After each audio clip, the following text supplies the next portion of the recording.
So, was it a coincidence that Donald Trump was like, no, we should not have a January 6th commission? And then McConnell was like, no, we're not going to have a January 6th convention.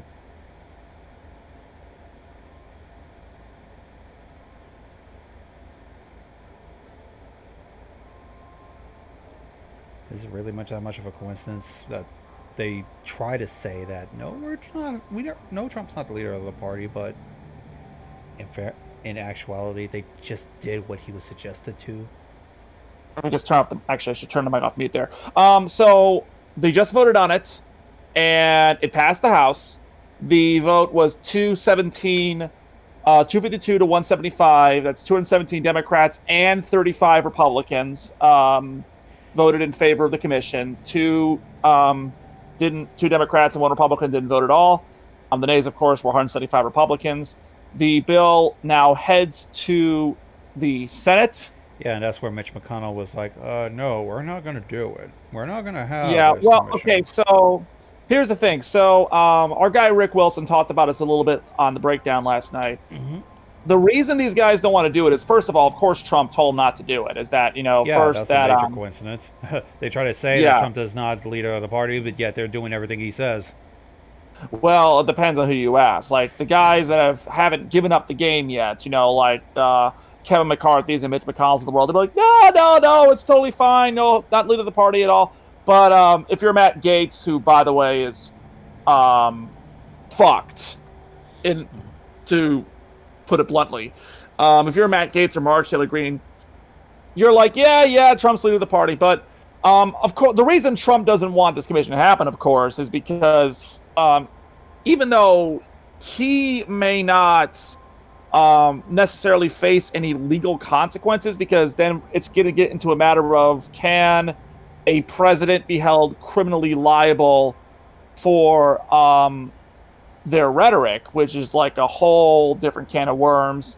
But McCarthy, no, Trump absolutely would be subpoenaed in this, okay? And he would go up there, and all the Democrats would make fun of him. They would accuse him of being a series of words that rhyme with wussy, and Trump would just fly off at the mouth and basically incriminate himself, and probably might even break out into like a Hitler salute while he's up there. Like, it would not end well for him.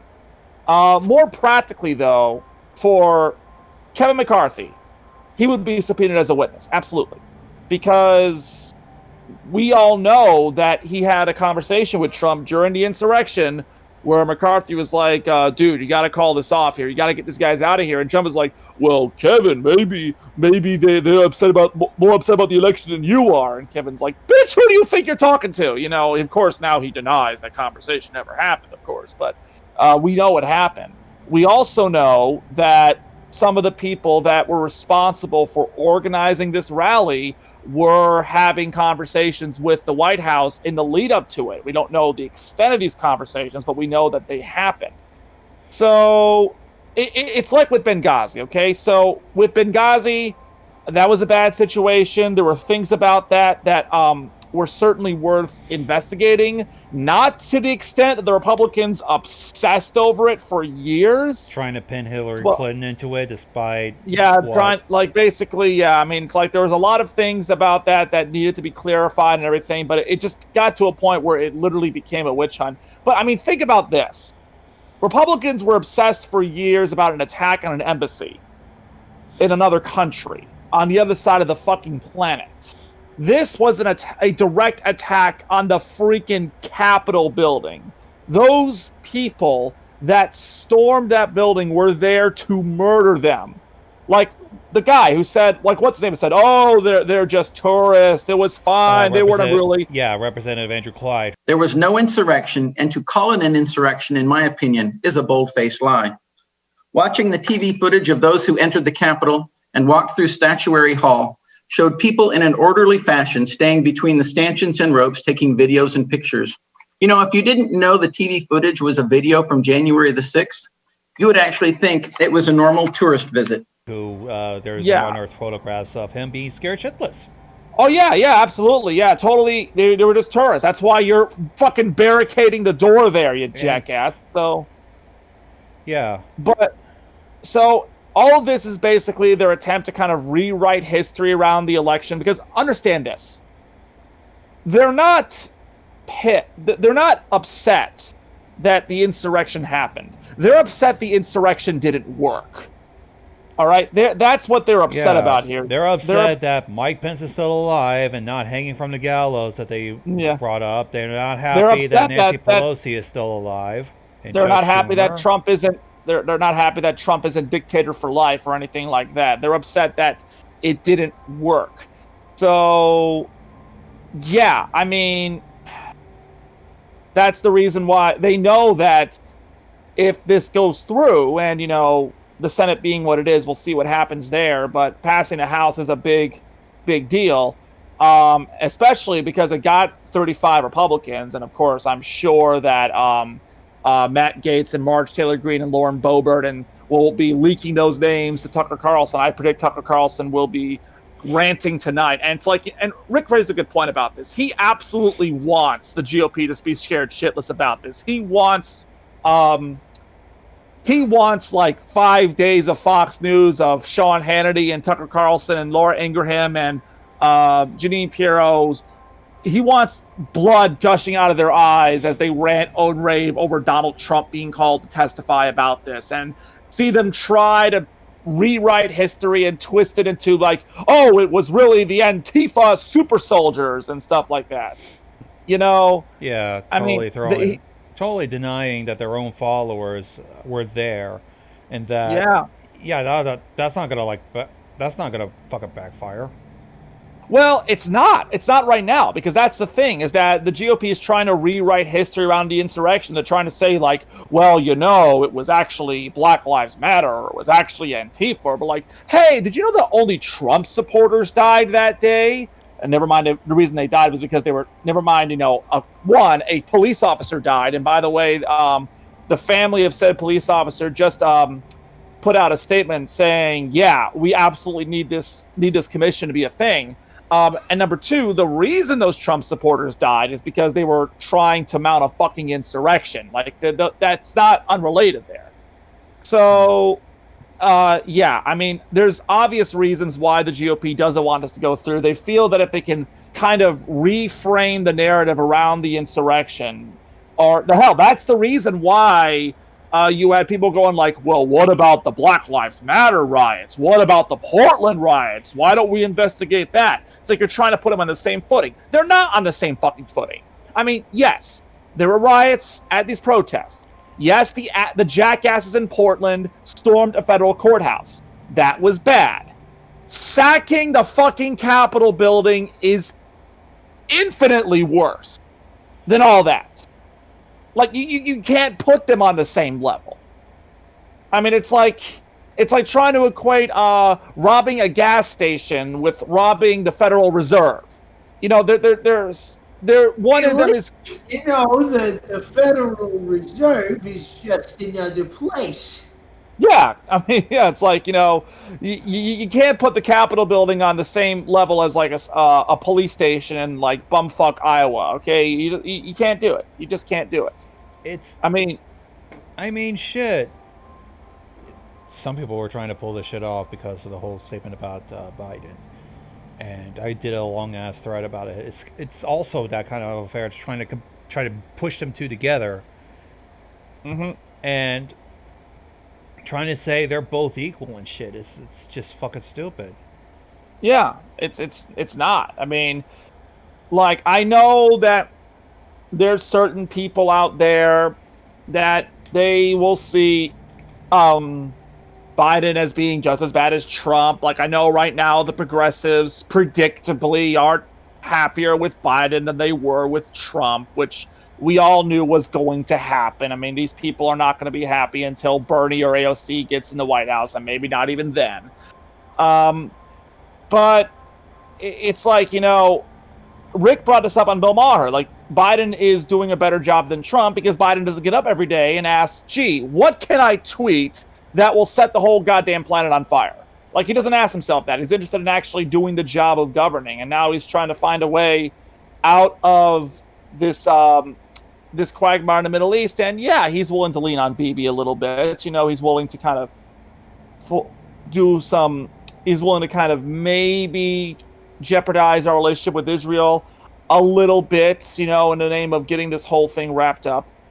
But yeah, so Who needs 5 hours of sleep when you can just live tweet conspiracy theories, rant about this and that? That was just the worst.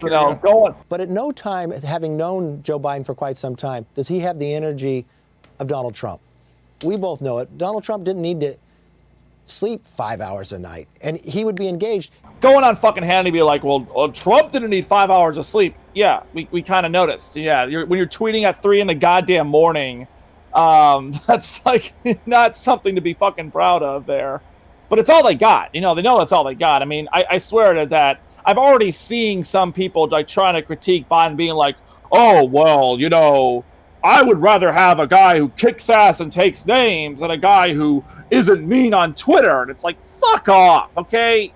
No, that is not what's happening here, okay? We definitely do not need, like, the literal embodiment of, like, the most toxic kind of community on Twitter to run the country.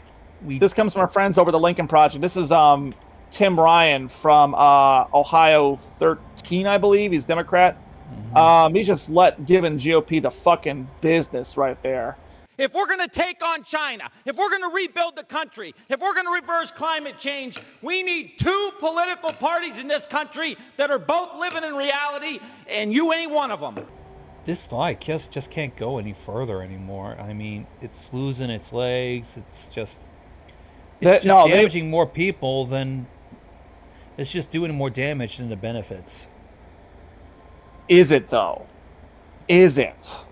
Because the polling is show that Republicans are starting to come back. Republican voters, they're starting to come back home.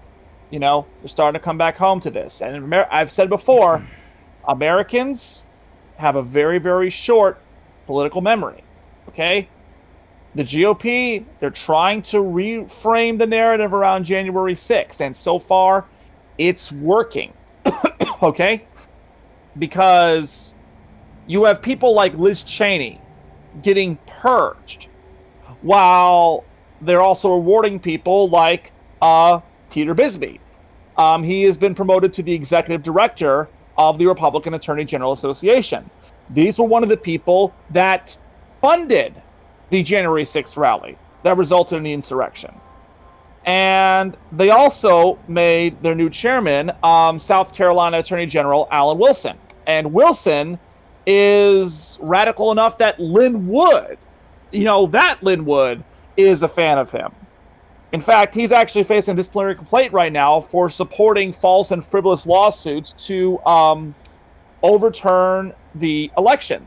So basically, the plan for the GOP is to be able to move on from the insurrection, pretend that, it never happened, and then use their power at the state level to change the rules of the insurrection so that the next time they try this, it actually has a decent chance of working. Okay? And now you have businesses that pledge to not support Republicans who supported the insurrection. They're now donating to those Republicans again. Donald Trump has been kicked off to his blog, sure, but even then that's a win for Republicans because their goal is to try and win over Trump's voters while keeping Trump himself as far away as they can so that we don't get reminded these people are fucking nuts. So, if Republicans are able to block the legislation in the Senate calling for the January 6th commission and they win the House back next year, which is a better and even chance of happening, if only because the incumbent party tends to lose the midterms in terms of the House majority. Then whoever becomes Speaker of the House next, whether it's Kevin McCarthy, whether it's Matt Gaetz, assuming he's not in prison, whether it's Marjorie Taylor fucking Greene, hell, whether it's even Donald Trump, because Speaker of the House doesn't have to be an active member of Congress, they can block any further inquiry into the insurrection. And there's going to be fuck all that we can do about that. Which is why, as Rick has been saying, the Democrats should just say, you know what? Fuck the bipartisan legislation. You guys don't want to be on board? Fine. We're naming the fucking committee ourselves. Okay? They can do that. They have the power to do that. They should, because it's clear through McConnell's comments and through all the other comments of all the other people of all the major, like, GOP players. They're not going to fucking want to work with it. They're not going to fucking want to work with anybody. Because no, they're not. Because what they want is different from what is reality. They basically want Trump back into office. So they want to do more damage at our expense. Mm-hmm. Oh Lord, Mike Pence's brother, I guess, has already said he's not going to vote against the January 6th commission. Wow, that's the. I mean, think about that here. The brother of the vice president is voting. The former vice president is voting against investigating a plot to kill the aforementioned former vice president. Damn it! You didn't kill my successful brother. Kill him again. Oh my God. You know. Damn his good looks and fucking lucky enough to be governor of Indiana, and I'm here in fucking nowhere. Kill him again, son of a bitch. What is the argument that they're going to make here? That the real problem with what happened on January 6th is that they didn't kill Mike Pence, you know? Oh, man, I don't know. He wasn't... he wasn't going to fucking turn over the election and install Donald Trump as a dictator so that way we can own the liberals. Yeah, we're going to... Sacrificing your brother to own the libs, that's something. But seriously, if this legislation dies in the Senate, and unless they can manage to get it through reconciliation, which is going to be a big if, it probably will, Democrats need to say, you know what? Fuck it. We're creating the select committee like you assholes did with Benghazi. We're going to give our chair unilateral subpoena authority, hold all the hearings public, and we're going to drag every one of you fuckers right in front of us. And we're going to make you answer for what happened. We're going to make you go on national television and say, either lie your ass off about Black Lives Matter and Antifa, because we know that's going to win over swing voters, or just outright say, yeah, sure, we totally wanted the insurrection to work. We wanted Trump to be in power forever because we no longer believe in democracy. You know, make the GOP sweat out that choice. I want to see Tucker Carlson absolutely furious with rage when they subpoena Donald Trump. I want to see that.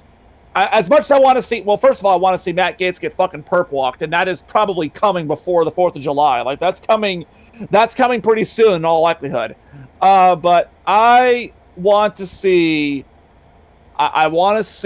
Tucker Carlson or Sean Hannity do their own take on the leave Britney alone guy. I want to see that. What was his fucking name again? I forget his name. I'll let it in. Yeah. And if whoever's listening to this extra is like, well, that's not very bipartisan of you. That's not. Well, that's the problem. That's the problem. It can't be bipartisan because nobody's willing to participate in it. Yeah, I mean, like, does Democrats still are believing under this idea that Americans want bipartisanship? Yeah, 20 years ago, maybe 10 years ago, but now, no. It's all about unilateral authority. And it's basically because, hey, listen, Republicans are not interested in governing. So that's on them. And again, I've expressed on the program before, people think that, oh, well, you know, you're being really harsh to people who just have food in you. Kiss my fucking ass, okay? I made my position very clear. I want blood. I want the entire GOP burned to the ground. Are the Democrats up to the task? I don't know. If they're not willing to do it, I am. Somebody has to fucking do it. It's beyond saving. You know, it's beyond saving. Yeah, where's Sharp in all this? if an insurrection is not enough to convince you that, hey, maybe hitching our wagon to a fucking reality TV show host maybe wasn't the best idea, then honestly, there's no hope for you. There's no hope. There just isn't. And yeah, where the fuck is Sharp? Holy crap. Missing some really good stuff here. So, Biden stopped by Detroit. Actually stopped by Dearborn yesterday. And had a little conversation with Rashida Tlaib. And Rashida Tlaib. She's the Democratic representative from Detroit. She's a member of AOC's Band of Sisters Plus Student. Oh. And as I mentioned, she and AOC have just introduced a bill to block the arms sale to Israel that we talked about the other day. Mm-hmm. So this plus, as I mentioned in the group chat, and I'll get into it more during the show, this plus comments made by Biden regarding Israel suggests to me that this legislation will probably die. I mean, don't get me wrong. This legislation is probably going to die in the House because there's enough support for Israel on both sides of the political aisle. We've talked about this. But the fact that Biden is willing to make those comments and that this legislation is being drafted in the first place, that's significant. Because, again, Bibi is acting that in the event this becomes a theater-wide war between Israel and potentially several Middle Eastern nations, which, that could happen, that might not. But Bibi's expecting that this escalates into like open warfare, then we're going to come in and turn Palestine to a parking lot. If he doesn't have that guarantee, that may be enough to give him second thoughts. It may be enough for him to consider an alternate path. Because don't forget, Bibi's doing this, I believe, primarily to wag the dog, because he needs something to keep him in power, because he's in real danger of losing his job, not to mention his freedom, depending on how this investigation into his corruption charges goes. And instead of doing an insurrection like Trump did, he's going to try to start a war instead. But he's not an idiot. He knows that if there is, in fact, a theater-wide engagement between Israel and several Middle Eastern nations, it's probably not going to go too well for Israel. He needs us to be there he needs us to back him up if the shooting starts. He needs us to be able to fly in and start bombing the shit out of people.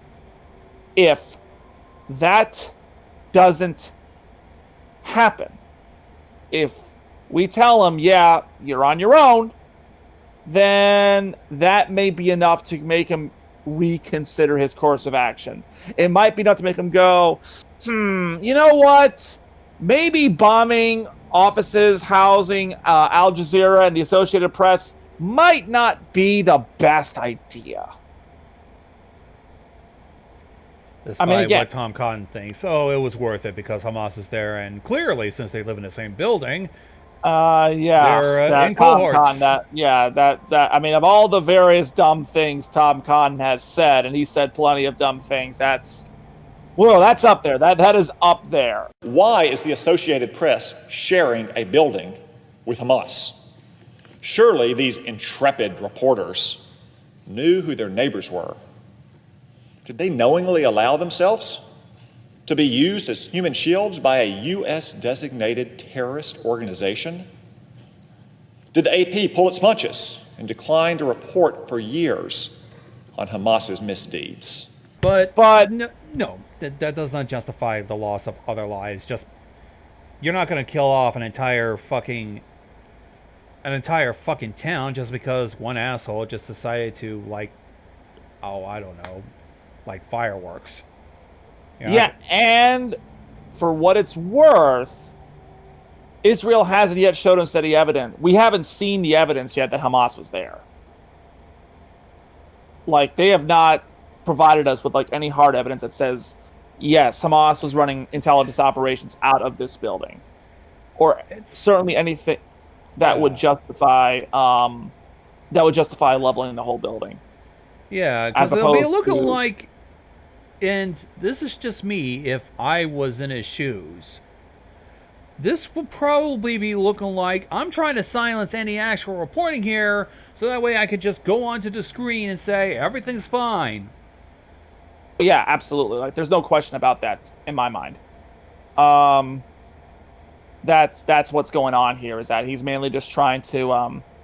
This was born more out of a desire to kind of control the media here, because obviously, we talked about this. You had that video clip of the IDF soldier about to chuck a grenade at an ambulance, and a reporter turned around and was like, oh, okay, never mind. Okay, oh, this is interesting. One of the GOP members of Congress who voted in favor of this commission said he did so because the Democrats gave them what they wanted, which is like, okay, great. Wait, what do you mean by that? The fact that it's a bipartisan commission, basically, like, the Democrats really worked out this deal and was like, okay, hey, listen, you guys want to put your own guys on the commission? Yeah, sure, go ahead. And the deal was going to get done until, I guess, Trump called up Kevin McCarthy, and McCarthy was like, whoa, we're not going to do this deal after all. And it's like, Please, well, for the love of God, don't. I just narrowly missed going to fucking jail. I do not want to go to fucking jail. They have the worst food there. They have the worst bed there is. And I am not going to be responsible for my actions. Do something about it. Well, unfortunately for Don, he's got bigger problems to worry about now, because SDNY upping their probe from civil to criminal. That's big. That's really big, because now you're past a point where it's like you're looking at a bunch of civil suits, which is kind of what I predicted would happen to Trump, if only because he did so many things in both his campaign to get to the White House, as well as, actually in the White House, that he was probably going to open himself up for civil suits down the line. The fact that they're upping it to criminal says to me that they're looking at something that he did.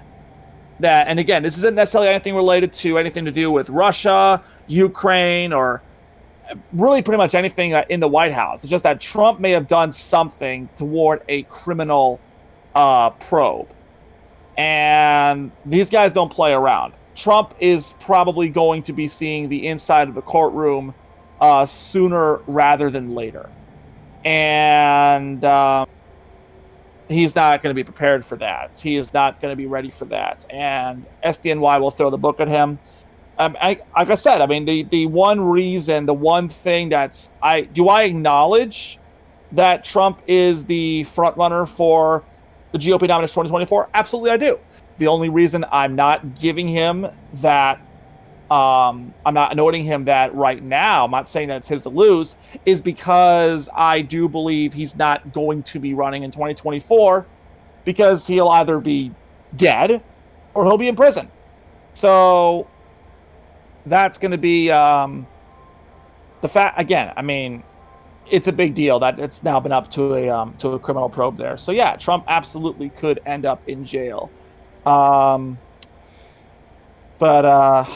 the question is, if he's going to jail, what's going to stop the other fucking brats from running? Oh, nothing, obviously. I mean, Laura Trump's going to run in North Carolina for that seat there. Although it is worth noting that Rick Scott has been begging Trump to stay out of the Florida primary races. And it's like, yeah, that's that is not that good luck with that, Rick. That's not gonna fucking happen. That's just not happening. Okay? That's not gonna happen. Yeah, it's despite what people have said. I mean, what I've said earlier, that even though Trump is not as engaging as he would like to be, or has retained the same popularity as before, still doesn't it depends on who you ask. Well, yeah. I mean, he's still around. Like I said, the fact that he's been kicked to a blog is a win for the GOP because they can now has shut down and is not as engaging as his Twitter. Yeah, I mean, honestly, like I didn't expect much from that, and honestly, I'm still disappointed. It's amazing.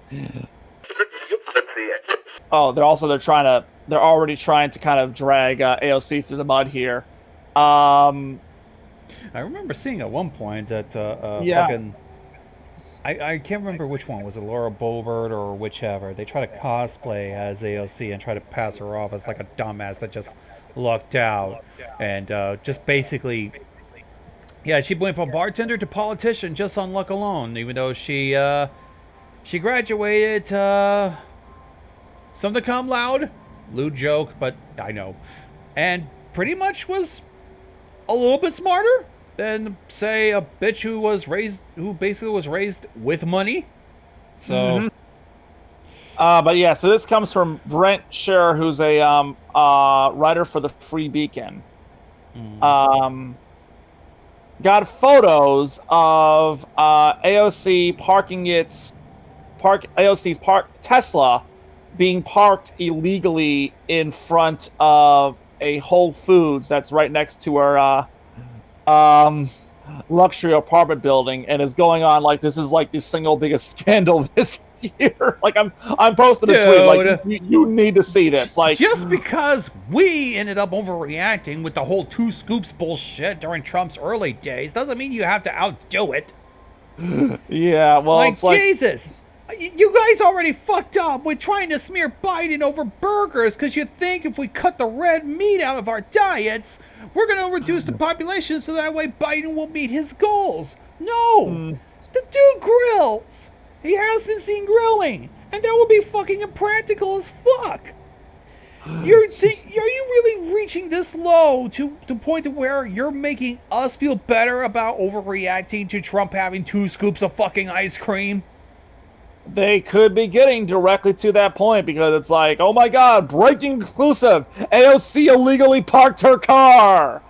This is just in. Like, Nancy Pelosi fucking breathed wrong. We're gonna try to impeach the fuck out of her and throw her in jail. Solitary confinement for life.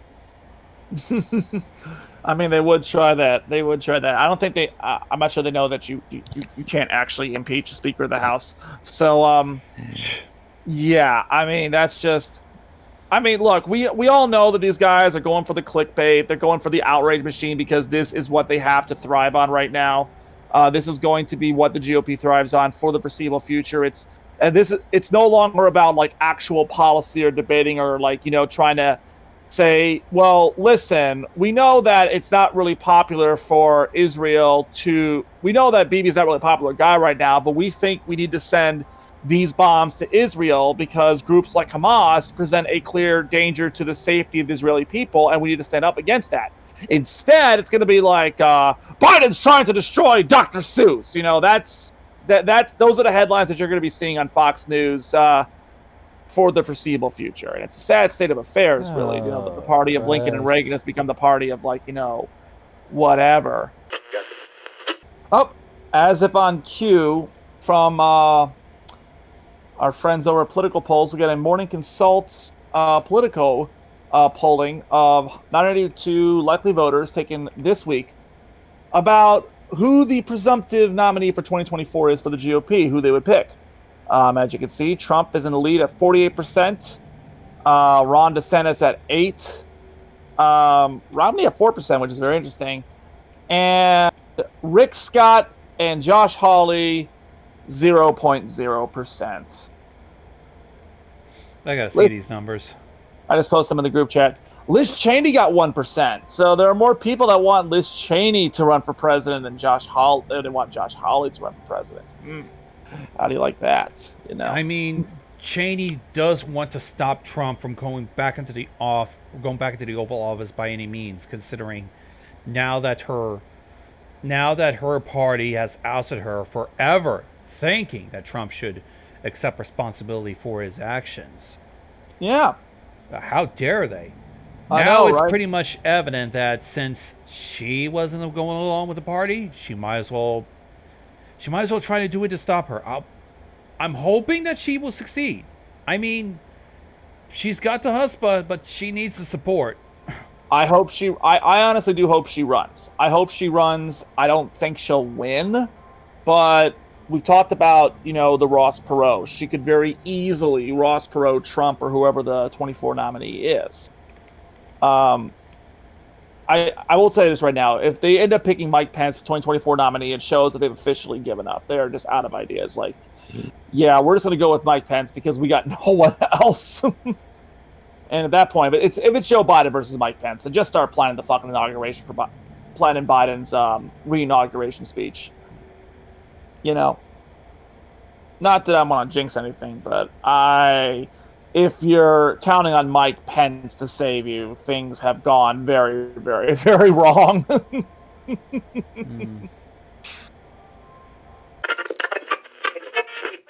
I didn't know about this because I didn't actually. Hold the show. Hold the show. What up? Geraldo Rivera, of all people, went on Fox, and he outright said that the fact that we are giving these weapons to Israel makes us complicit in a crime against humanity. The fact that the United States of America is providing Israel many of the weapons Israel is using today to kill Palestinian civilians without even demanding a ceasefire, Tlaib is right. That makes us complicit in an ongoing crime against humanity. Well, yeah, because sadly, I'm not a huge fan of Fox News, but the guy has a point. Fucking Geraldo, of all people. Wrong clock being right twice and all that. I do have something to say on that as well before we start, because personally, I don't really like the way we use that saying much. Crimes against humanity? No, wrong clock being right twice a day. Oh. Or stop clock being right twice a day. I'll explain why.